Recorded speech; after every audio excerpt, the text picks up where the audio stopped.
પ્રભુ ઈસુ ખ્રિસ્તના સામર્થ્ય નામમાં દરેક ભાઈઓ બહેનોને હું પ્રેમી સલામ પાઠવું છું.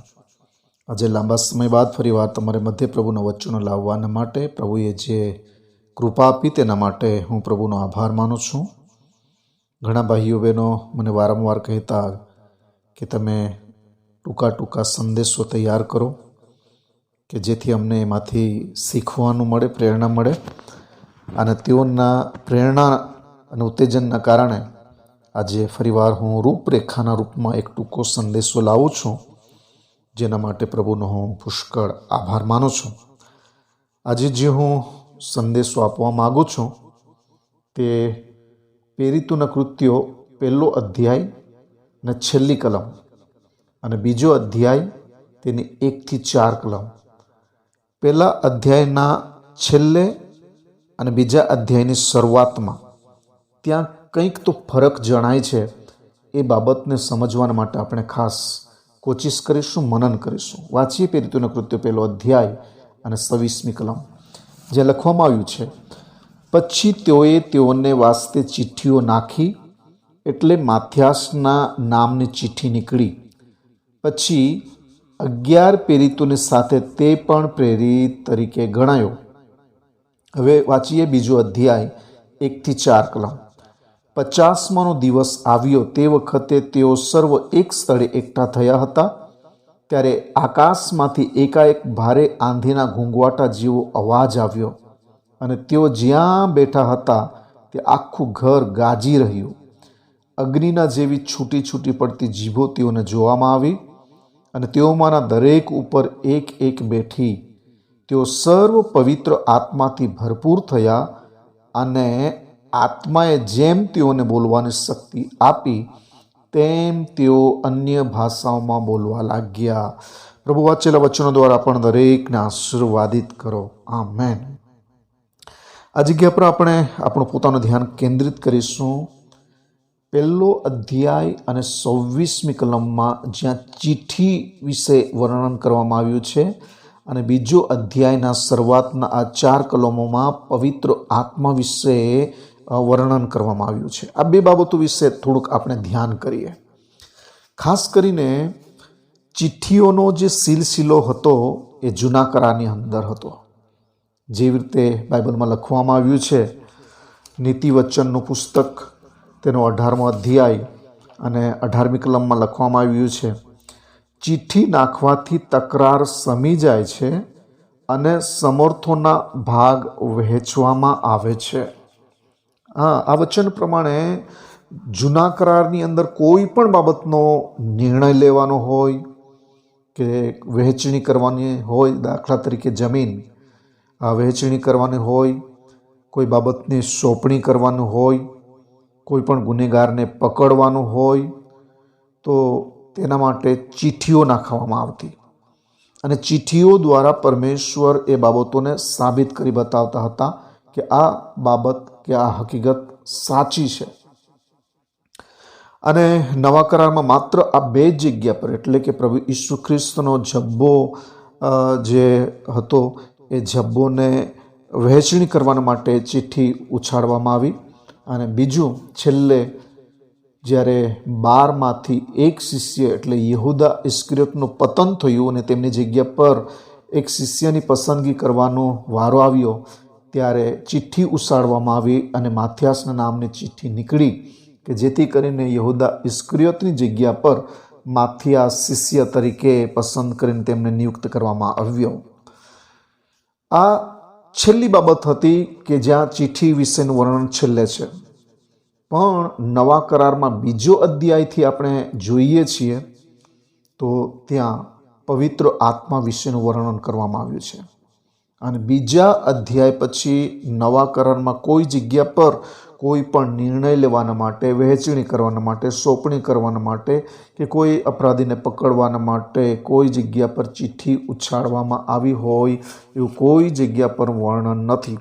ત્યાર પછી જે છે કે દરેકે દરેક પ્રભુ ઈસુ ખ્રિસ્તના અનુયાયી પવિત્ર આત્મા પામે, પવિત્ર આત્માથી ભરપૂર થાય અને પવિત્ર આત્માથી દોરાય, એ પ્રભુની ઈચ્છા છે. અને એ બાબતના માટે પ્રભુ ઈસુ ખ્રિસ્ત પોતાના શિષ્યોને પણ વારંવાર દોરતા હતા, એમના માટે કહેતા હતા.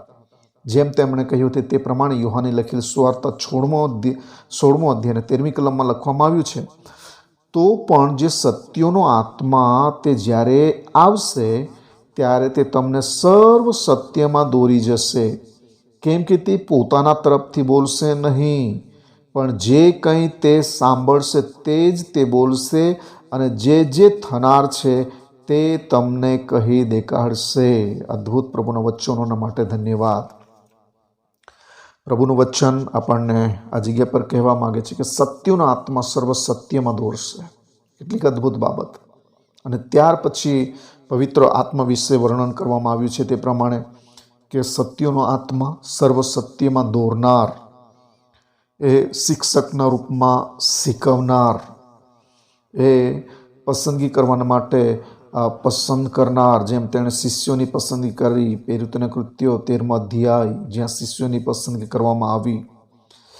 પવિત્ર આત્મા કે ચોક્કસ જગ્યા પર મોકલનાર, કોઈક જગ્યા પર જતા રોકનાર.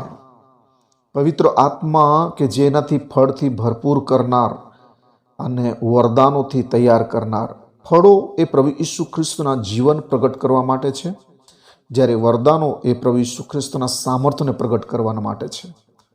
અને એના માટે નવા કરારની અંદર આપણે જોઈએ છીએ કે ચિઠ્ઠી નહીં, પણ પવિત્ર આત્માનું માર્ગદર્શન, દોરવણી, ભરપૂરીપણું, એમનું સામર્થ્ય, એના અભિષેક અને એમના ભરપૂરીપણાથી પ્રભુની સેવા કરીએ, એવી પ્રભુ પરમેશ્વર પિતાની યોજના, ઈચ્છા છે.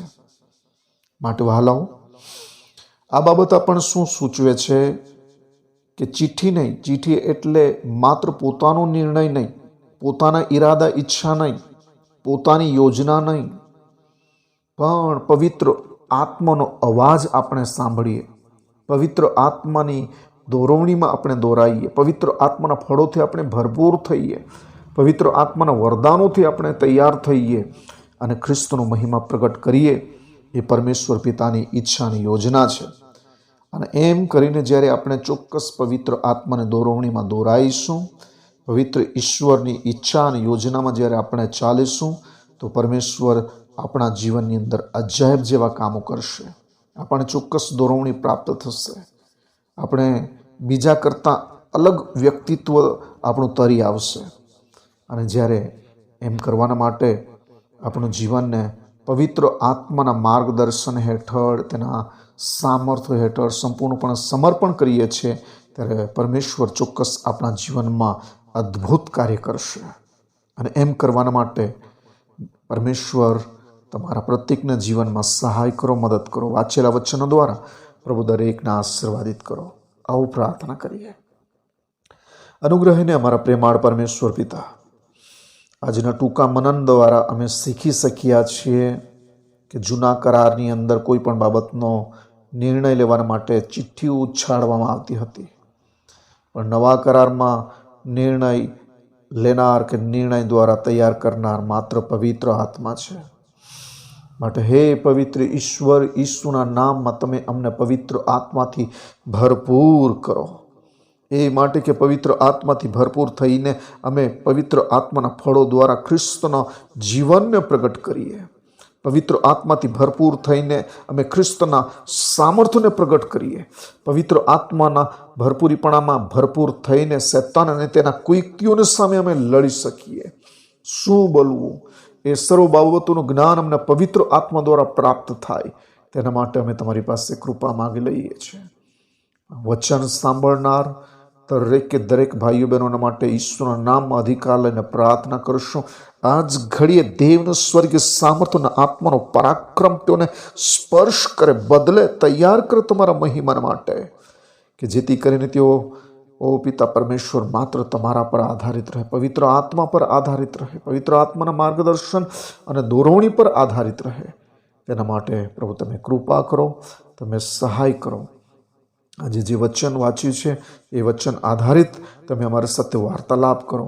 અમે જ્યાં પણ જઈએ, જે પણ કરીએ, જે પણ વિચારીએ, જે પણ આયોજન બનાવીએ, સઘળી બાબતોમાં માત્ર પવિત્ર આત્મા અમને દોરવણી પૂરી પાડે. તેના માટે અમે તમારી પાસે કૃપા માગી લઈએ છીએ. પ્રભુજી, તમે પ્રાર્થનાને સાંભળી અને પ્રાર્થનાનો ઉત્તર આપવા જઈ રહ્યા છો તેના માટે ધન્યવાદ આપતા પ્રાર્થના વિનંતી જગ ઉદ્ધારક ઈસુ ખ્રિસ્ત તમારા પ્રભુના નામમાં માગીએ છીએ બાપ. આમેન. આમેન. પ્રભુ આપ સર્વને આશીર્વાદિત